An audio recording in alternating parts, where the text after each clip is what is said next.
Now, we've always said that if there's some uncertainty about the damage, then the damage is split.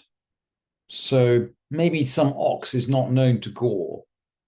It's a regular ox and it causes some damage. The owner of the ox and the owner of the damaged object will split the damage between them. So we have the concept of half damages when something completely unexpected happens.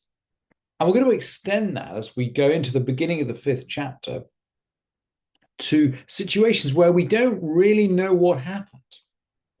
Sure, an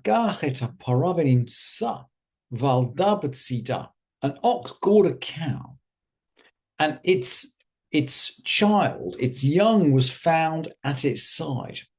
And the presumption is, by the way, that this young calf is not alive; it's dead. So we've got an ox, we have a dead cow, but we also have a dead calf. So how are we going to split the damages for the cow and the calf? And the Mishnah goes on.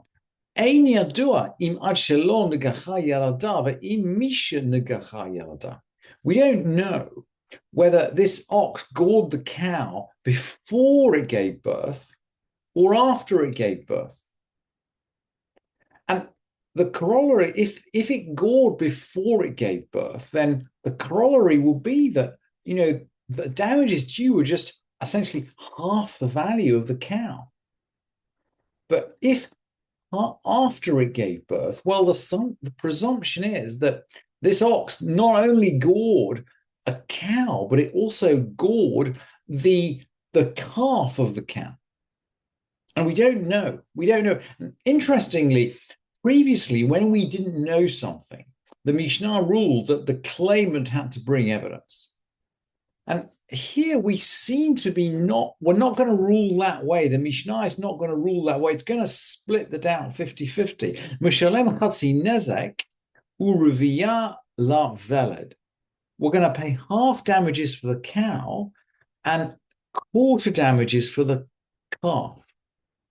Quarter damages as if we're saying, gosh, if we had certain information that the calf had been gored by the ox, it would be half damages, but seems to be 50-50 chance here. So we're going to reduce it to quarter damages. And the Mishnah is then going to give us a mirror image. And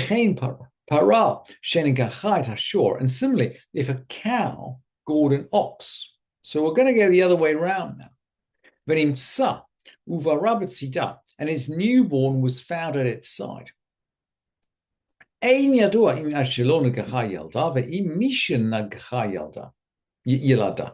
don't know whether the cow gave birth before she gored or after she gored.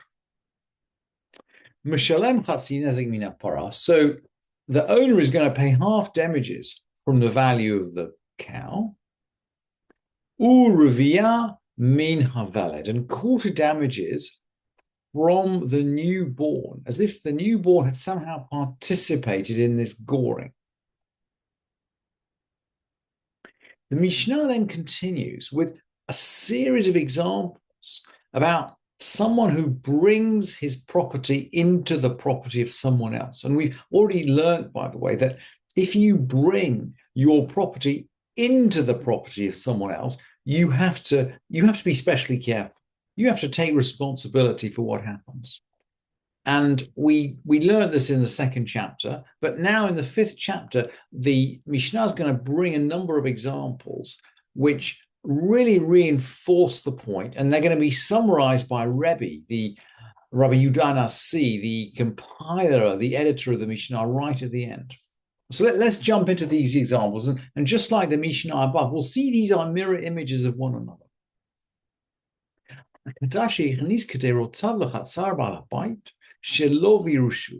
Some potter brought his pots into the courtyard of a householder without permission. He brings his stuff in without permission. So we can already sense at this point he's going to be liable. Shibratan behem torshel bal bait. The householder's cattle or the householder's ox broke these pots. So you brought these pots into your neighbor's yard. The neighbor's ox has just smashed your pots. Well, the Mishnah rules, as we would probably expect, patur, the householder is not liable. He's not liable for the breakage because the owner of the pot should have taken care before bringing them onto someone else's property. But let's keep going. Ve'im huzakan bahem. If the cattle were injured by the pots, maybe the cattle maybe the ox cut its foot on a broken piece of potsherd. Baal hakaderot chayav. The owner of the pot is liable. Not only does the owner of the pot not obtain damages for his damaged pots, but he's liable for any subsequent damage that his smashed pots caused to people in the courtyard. But if he did bring them in with permission, the owner of the courtyard is liable. That if he brought them in with permission, the owner of the courtyard is liable for damages. Or at least this is the meaning, this is the plain sense of the Mishnah at this point. And we'll see that Rebbe disputes this. But let's bring in some other examples first. A man brought his produce or his fruits into the courtyard of a householder without permission. Same scenario, but this is no permission, same scenario, but this is produce, not pots. The householder's cattle ate it. Well, we can imagine this straight off, right? He's bringing his produce and he puts it down. Straight away, some ox just hoovers it up, just eats it up. Patur, he's not liable. The householder's not liable. He's not liable for what his ox does if someone just brings food on his property. But if the cattle were injured by it, maybe this is poisonous produce or thorny produce, for some reason the animals who ate it were damaged, Baal haperot chayav, the owner of the produce is liable. If you're carrying around food, you're responsible for what happens to it if you bring it onto someone else's property. But if you brought it in with permission, the owner of the courtyard is liable. Let's now deal with a moving object. Someone brought his ox. So we've had the pots, we've had the food. Now we're going to bring an ox into the courtyard of a householder without permission. The householder's ox gored it. Or the householder's dog bit it. We can just see these situations playing out today, actually, in Chevy Chase or in London. The householder's dog bit it. Again, this ox came in without permission, and the householder is not going to be liable. Patur. Nagahul shiroshel bite. Hayav. But if it gored the householder's ox, it's liable. If it gored the householder's ox, it's liable. So there is some liability if you bring a moving object onto someone else's property. Nafal labor v'hivish meimav. So if it fell into the system and polluted its water, nafal labor v'hivish meimav chayav. Similarly, if it falls into some pit and it pollutes the water, just like the pots that injured the foot of the ox, or for that matter, the produce that was eaten by a local animal and damaged it. So this ox is going to fall in a pit and it's going to spoil the water. The owner of the ox is going to be obligated. Haya aviv or beno latocho. Maybe his father or his son was inside it. So the father or the son is inside this pit, and a visiting ox falls inside it. We presume there's a fatal accident here with some gigantic ox falling on a person inside a pit. If his father's son was inside it, he pays the price. In other words, he pays the price for an accidental death because he's responsible for his ox if he brings it on someone else's property. And then the Mishnah concludes, but if he brought it in with permission, the owner of the courtyard is liable. And at this point, Rebbe is going to make an interjection.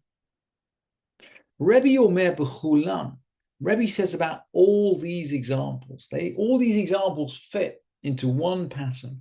And he says Rebbe's going to put responsibility firmly on the owner of whatever object is brought into the householder's domain.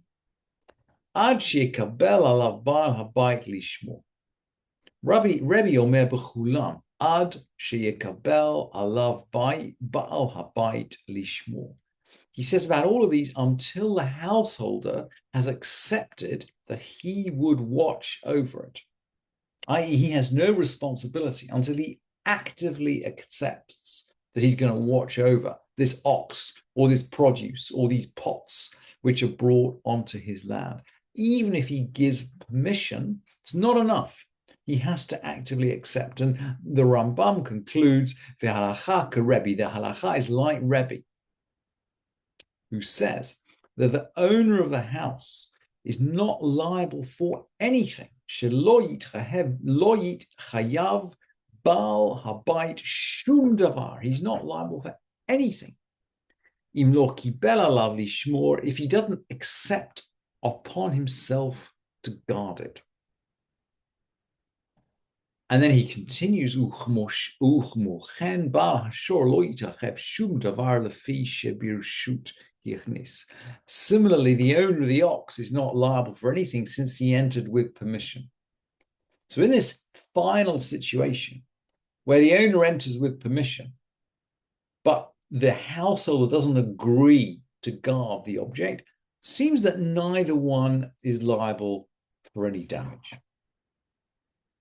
And maybe that's consistent with the principle that, look, if there's a case of doubt, you need to bring proof.